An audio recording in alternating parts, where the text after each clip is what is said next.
G'day you mob, how's it going? Welcome to this episode of Aussie English. I am your host Pete, and this is another episode of the Aussie Slang series where I teach you a bunch of expressions that Australians use all the time in slang. Okay, so guys, before we get started, remember that I am releasing other episodes, the bonus episodes, I guess every second episode of this slang series for members only. If you would like to become a member of the Premium Podcast or the Academy, which includes the Premium Podcast, you can do so below, or just click the link up here in the cards.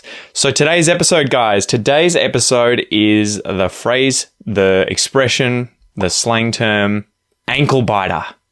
An ankle biter. So I wonder if you guys have heard this before.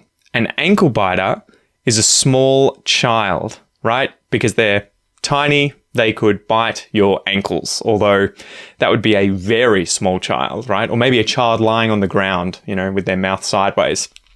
All right, so some examples of how to use this. I was at the beach the other day and there were loads of little kids learning to swim, learning to surf. There were loads of little ankle biters everywhere. Maybe another example is the other day I went to a mate's party and I was cooking up some food on the barbie. It's good rhyming slang there. And there were ankle biters galore. There were little kids everywhere in the garden. They were playing on the trampoline. They were running around with water guns. They were screaming, playing with balls, having a lot of fun.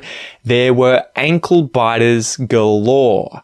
And in fact, my cousin has two little ankle biters. So she's just had a few kids. She's got two little ankle biters.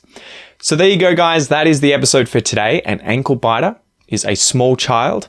Click the link up here if you would like to check out the playlist of all the other episodes like this. Don't forget, if you want the bonus episodes, every second episode now will be for members only of the Premium Podcast. The link will be down below, or you can click up here.